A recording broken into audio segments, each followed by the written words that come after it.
Good evening and welcome. Tonight we will be going over the history and geography of Buckinghamshire in England. Can you see the name? England. Buckinghamshire, you can see, is, I would say, more southern England. We're very close to London, you can see right here. Although this place isn't like London at all, it's much more pastoral. We can see the Chiltern Hills coming through this area here, and this main area up here is known as the Aylesbury Vale. So it's all somewhat low-lying and green and beautiful countryside. The Thames River makes up this southern border here, and the Ouse River makes up the northern border here. There are many other rivers flowing through this county, though. The county seat is Aylesbury. It's not Buckingham, which is up here. It is Aylesbury, although the largest town is Milton Keynes. Up here, which is pretty much the geography, to be honest. It's a lot of little towns, but we'll take a look at them on Google Earth later in the video, because there's some neat facts about the little towns around here. So let's get into the history here. The earliest known settlement we have in this area would be around Aylesbury, dating from the year 650 BCE. And kind of zooming through the early history of the peoples of England here, we have the Britons, who were eventually conquered by the Romans, and there's lots of evidence of little Roman settlements throughout this area. In 571 CE, would be conquered by the Anglo-Saxons, and they had many conflicts in this area with the Danes that invaded, and the Anglo-Saxons fought them back. They would come back for the next couple hundred years, until, of course, 1066, when this area was conquered by the Normans, and thus cementing the last successful invasion of England. 1066. And this area was just very quaint, very quiet, very small town throughout the majority of England's history. And it wouldn't really make any huge historic news until the Civil War, when the parliamentarians fought back against the royalists for whether a king should have absolute power or if a parliament should have control of the country's rules and laws. In 1642, they fought the Battle of Aylesbury. I almost said Avebury, which is nearby-ish. Aylesbury. It was led by a man named John Hampden, who was a parliamentarian, and was a very prominent figure here in Aylesbury throughout the Civil War, kind of keeping this a parliamentarian stronghold. And they did win that battle. But yeah, this area was quite quiet, very quaint, very small town, until the 1800s, when we're in the swings of the Industrial Revolution. A canal was built through Aylesbury to allow transport, and the railroad came through Buckinghamshire, which definitely made it more accessible and, in a sense, allowed the businesses to thrive and allow more industry. But a lot of the population during this time would move to London because, of course, the industry there was exploding. It was booming, right? That's where the Industrial Revolution was born, there in London.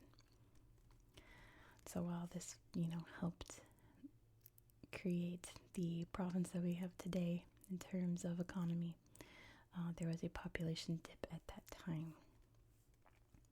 Flash forward to World War II. And you can see this town right here, Bletchley. There is a big manor house here. And I suppose the government or whatever agency was behind it took it over to solve some mysteries, to solve the German codes, to crack the German codes, and invent computers that would kind of run the codes and try to figure out the patterns and decipher what they mean. The most famous of these being the Enigma code, which was broken here in Bletchley by Alan Turing. That allowed us, the Allies, to craft the D-Day invasion because they knew what the Germans were plotting, how they were moving around, things like that. After the war in 1948, in Mandeville, which is just right there, pretty much part of Aylesbury, in the very south there's the Mandeville Hospital. And there at the Mandeville Hospital, they specialized in spinal treatments, but they had a lot of patients who were paralyzed or handicapped in some way like that, recovering probably from war injuries, to be honest. And the hospital staff decided to create like a sporting event for them, mainly for the patients who were in wheelchairs, to craft games for them. That would slowly but surely transform into what we call the Paralympic Games, which go along with the Olympics for athletes who are handicapped in some way. That was where the Paralympics were born, at that hospital in 1948. A very notorious historic fact that happened here in Buckinghamshire was the Great Train Robbery, which occurred around here in just a little quiet corner of England, where a group of, I think it was 15 robbers hatched a plan to override the train lights. So when a train came over this little bridge, the lights would come on telling it to stop. The train did. They hopped on, robbed the train. It became a huge court drama in England. All eyes were on Aylesbury, where the trial was happening, and it was one of those big trial of the century kind of things. In 1967, the city of, or I guess town, in America we say city interchangeably, but it's a big deal in England if it's a city or a town or this or that. So I'm not quite sure what it is, but in 1967, Milton Keynes was established. Now, this area had been a bunch of little settlements, like we had Bletchley there, became part of Milton Keynes. Milton Keynes was created to help with the population overflow here in London, to create towns and communities that were planned in a way that they could expand, but also have lots of green areas, lots of job opportunities, lots of areas for housing, So Milton Keynes was planned in somewhat of a grid. I'll show you on Google Earth. It's not like a straight grid like a lot of American towns are. It's a bit more whimsical. They tried to make it. But Milton Keynes kind of gets a bad rep in England, a playful bad rep, not a serious one, for being uncultured. And that is because all the other towns you can find here throughout England have some, pub dating from the 1200s, some church that's in the Doomsday Book, something or other from England's ancient history. Milton Keynes pretty much doesn't. There were some Roman settlements around here, but all of that's long gone, so there's nothing like a pub that Henry the Fourth stayed at or something, or anything like that in Milton Keynes. So, where I live in America, a town that was founded in 1967 is kind of not old, but not new, But here in England, it's very new. It reminds me, I don't remember where I was. I was somewhere in the south, I want to say in Wiltshire. I was visiting like 20 years ago, and we stayed at a bed and breakfast. And the room we stayed at was all nice, but then we went down into the kitchen dining for breakfast, and it felt like I just walked into like the 1600s. There was a big old fireplace, and the roof was all thatched, and the walls were stone. So I asked the lady who lived there, like, what's going on? Because the upstairs feels very modern. And she's like, oh, yeah, that's one of the newer parts. But this kitchen is really like the big new part. They had just renovated the top, but the bottom hadn't been. They said, that's the new part. And I was like, this is the new part? She's like, oh, yeah, it was built in the 1700s. So that kitchen was the new part of the house that was built 200, 300 years ago. That's the new part. So that's kind of what they mean by Milton Keynes, just kind of having like nothing traditional there. This is an incredibly new area compared to the rest of England. So it kind of has that playful little reputation about it. It's kind of the butt of jokes in a sense, if you get what I mean. It's not nothing like too angry. It's just silly fun. But what I have to say about history, if you're wondering why the intro had ducks in it, because this is where the Aylesbury duck comes from. And as you saw in the intro, they are pure white with yellow feet and little pale yellow bills. They're very cute. They're my favorite kind of duck. And I think that's because I grew up reading Beatrix Potter obsessively. It's one of my favorite books as a little child. And Jemima Puddle Duck is an Aylesbury duck. So I just think they're very sweet looking. There's something very charming about them. Apparently they're delicious. I wouldn't know. But it's where those ducks come from. I think that's very cute. And in a sense, that is the history of Buckinghamshire. Sorry if you've heard my tummy rumbling throughout. I have no idea what's happening inside there. But this is a place that doesn't have, buckets and buckets of history like other parts of England does. It's very quaint. It's very quiet. It's very simple here. And there's something quite nice about that, isn't it? So with that being said, why don't we hop over to the tablet and take a look at some of the interesting sites in Buckinghamshire. Here we are in Buckinghamshire.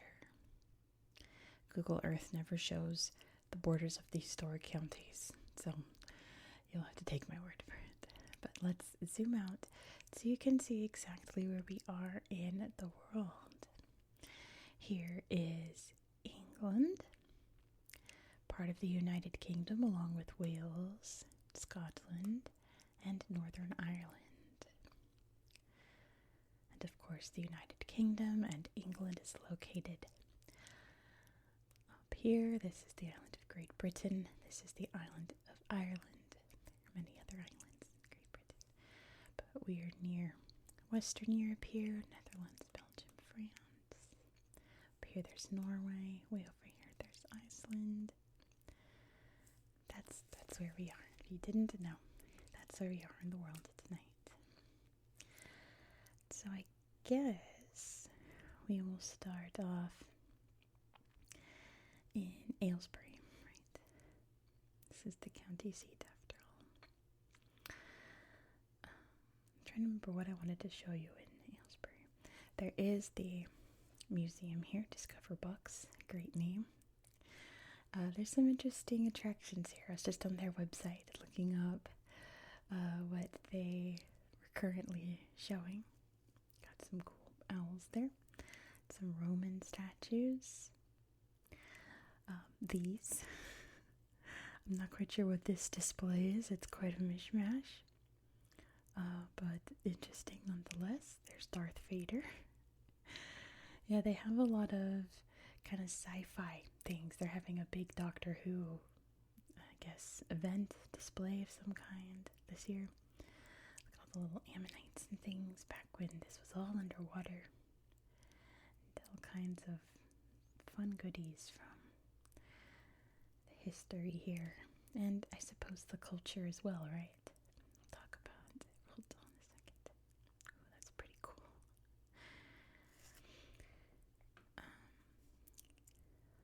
Let's see. I'm trying to remember, is there anything else I really needed to show you in Aylesbury? I can't remember. Surely there was. I'm trying to remember like all the other things I wanted to show you. I can't remember like the important things. Let me just look at the slideshow for Aylesbury. Maybe it'll come to me. Let's see. Beautiful old buildings there. Oh, that's right. I remembered. I wanted to show you, well, I guess it's right here. There is, what was his name? John Ham something. Let me see my notes there in the dark. Hampton. John Hampton. There he is. And then, I think it was the Rothschild line. Let me just show it to you. I have to remember where. It's down here. The town center. That's what it is. Where all these statues are located. I think. Oh yeah, Rothschild line. The Rothschilds family has a lot of properties here, but there's also the David Bowie statue, because it was here that David Bowie hosted some of his earliest gigs. And you can see the many faces of David Bowie throughout the years here. A great statue. This guy thinks so too. But yeah, here is the town center. We can find all of the good shops, some of the more older, more historic buildings. All cute and quaint. And yeah, so I believe that statue is for Roald Dahl. There's David Bowie there. The beautiful old church here in the middle that no one quite knows when it was built, but it's definitely from a long time ago, right? Roald Dahl lived in one of the small towns here in Buckinghamshire. Let's go find it. He lived in Great Missenden here. There's a museum here. The slideshow's not great, but we're gonna take a look anyway, because we can see Matilda, one of my favorite Roald Dahl books. Definitely Matilda. A big BFG fan. I think we can see him. There's the BFG right there. Of course, Charlie and the Chocolate Factory. There's some Willy Wonka gates there. And various other displays. These pictures don't really show you what's going on. But yeah, this is where he lived the majority of his life. And I suppose wrote a lot of his books too. Let's look at the Chilterns real quick before we look into High Wycombe and see this beautiful landscape. There are some forested areas still. You can see all the wild lavender growing there, but pretty manor homes and memorials, but giraffes. I was reading about how this whole area was all thickly forested once upon a time. Of course, over the many centuries of settlement here in England, most of the trees have been chopped down, but there are some flamingos. There are some trees that survive. And you see all these beautiful old churches and the old graveyards too. Let me show you something a little spooky over here. The Hellfire Caves. Dun, dun, dun.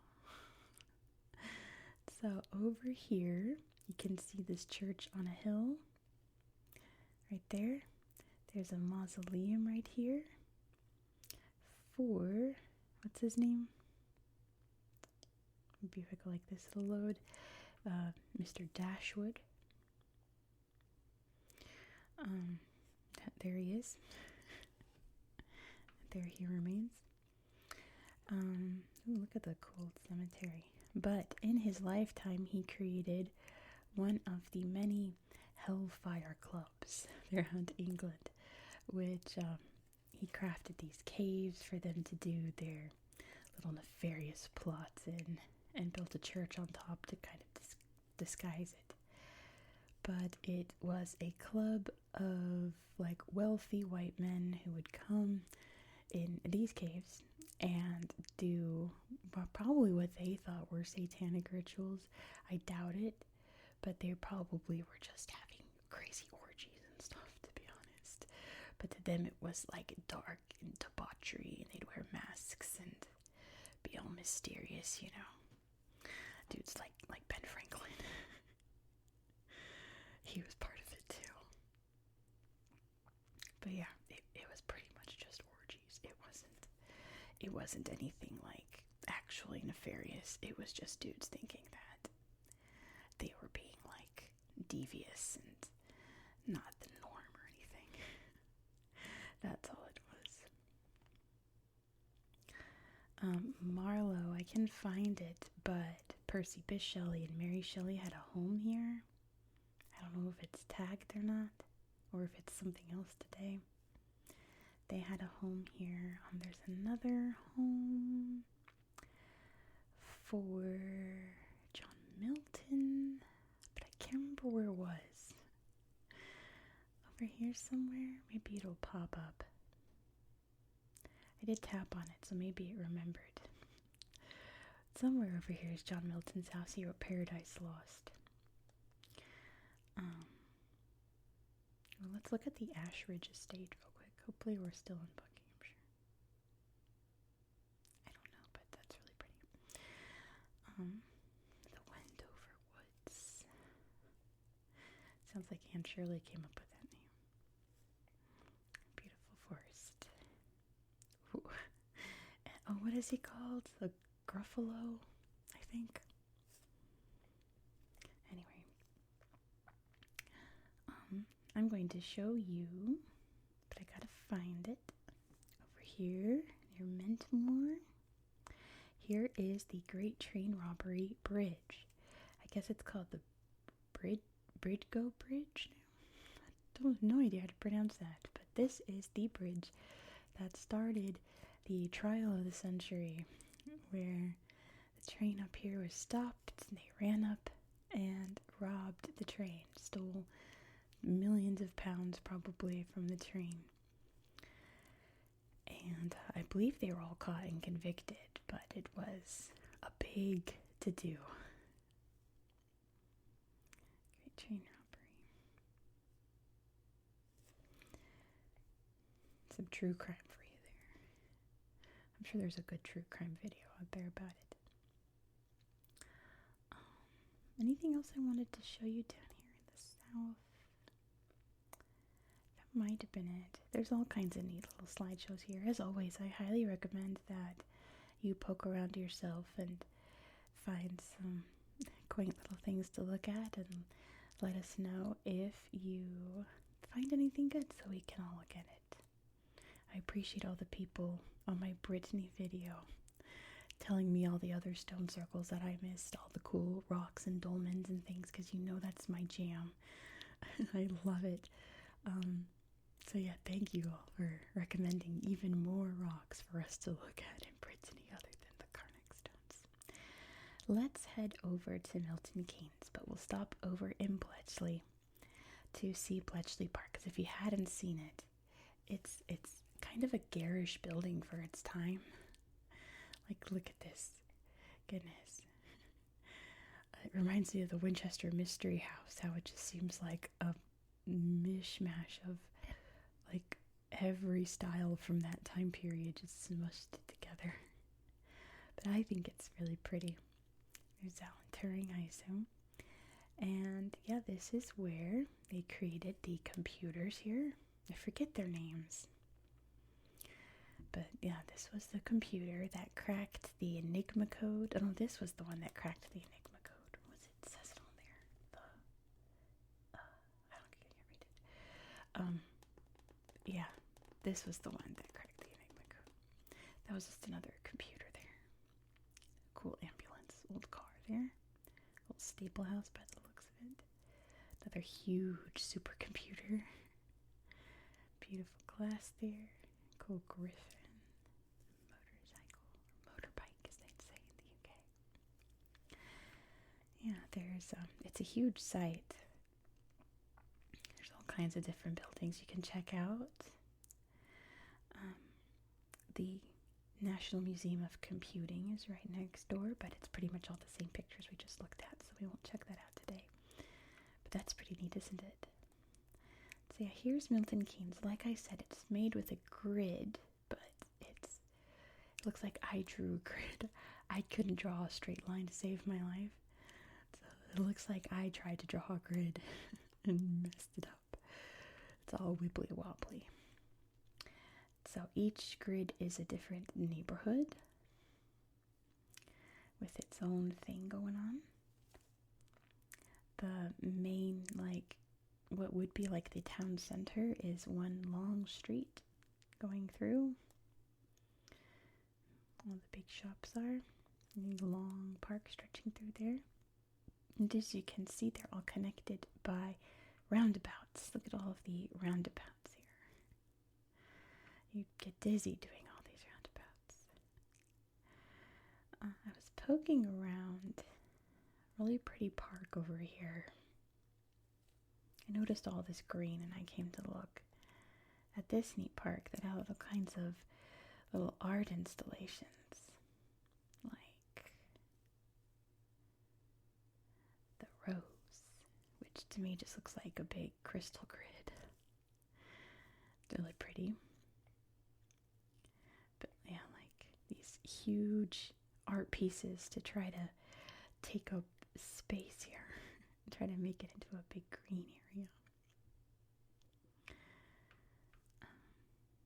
It's really pretty. The chain reaction. There's the cricket grounds right there. Yeah, I want to see circle dance. What does that look like? Wow, that's pretty. Oh, I love it. Oh, that's beautiful. Of course, that's all grown. It's even more mysterious. Oh, I love that. That's cool. But yeah, pretty neat. They have a little theme park over here. The Tree Cathedral. Is that just part of the theme park? Oh no, it's a little Tree Cathedral, I guess. Wow, a moon. Oh, George's mask is real. Ah, look out. That moon's coming right at you. Anyway. Medicine wheel. Uh-oh. Is that an actual medicine wheel? Oh no. Mm-mm. Mm-mm. Mm-mm. Mm-mm. That's not okay. That's someone who didn't know what a medicine wheel was made that. That is not for people here. That is for people, the indigenous people where I live, not the indigenous people where they live. A big difference. Anyway, let's move out of there. But yeah, Milton Keynes, like I said, there's no, pub that existed 500 years ago. Nothing like that. It's just a bunch of very little towns that came together, and all of this modern sprawl was built to connect it and make a more modern, accessible town, to give a lot of space to the more populated areas of southern England, like London, mainly London.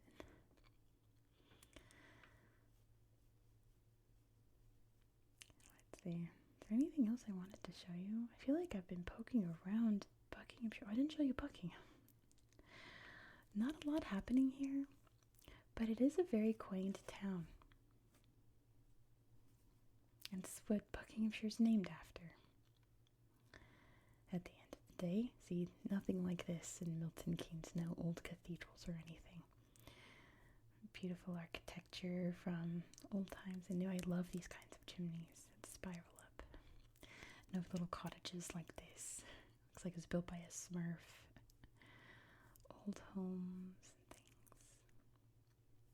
things. Old churches. I love it when they grow the vines all over the houses. Oh, so cute. That kind of old Tudor style. And the jail, I think that is the old jail.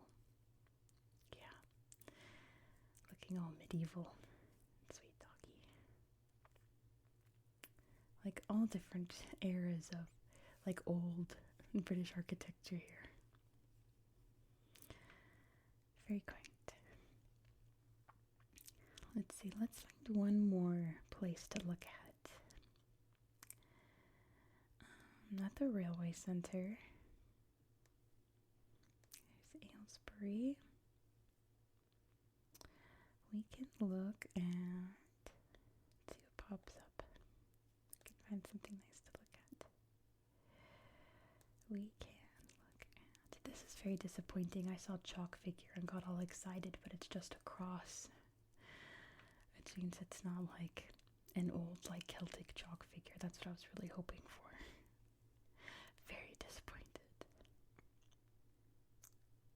There's Great Hampden after John Hampden. Guess there's lots of places named after him, lots of things named after him. Let's look at Wendover Dean. Nope, we can't look at Wendover Dean. What about just Wendover? Train station. Oh, look at the little high street here. So yeah, when I skip around in history, that's just because it's a place like this. It's very quiet. Not a lot of major historical events happening here. I loved the old thatched roofs. I love that. It's just sweet. It's all very quaint and quiet and wonderful. Very stereotypical southern English countryside. There we go. So yeah, I guess that's it for tonight. Again, let us know if there's anything else that you think that we should check out. I didn't show you the hospital, but it's a hospital.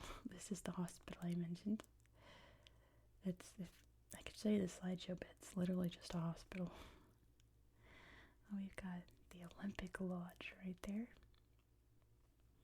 But yeah, thank you so much for watching. If you enjoyed this style of content, please consider subscribing. This is an ongoing series on my channel. And next we are heading to a capital city. We have so many capital cities. We just did Brussels. We've got one coming up tomorrow. We have two more the week after. But I wonder if you can guess tomorrow's capital city.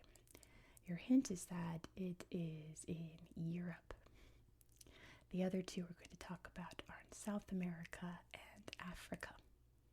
Can you guess what's coming up? Let me know your guesses down in the comments below. Please don't forget to give this video a thumbs up and let me know. Like I said, your thoughts in the comments. I'd very much appreciate your comments. Sorry for my squeaky chair. I hope that you found this video to be relaxing and educational, and I hope that you have a good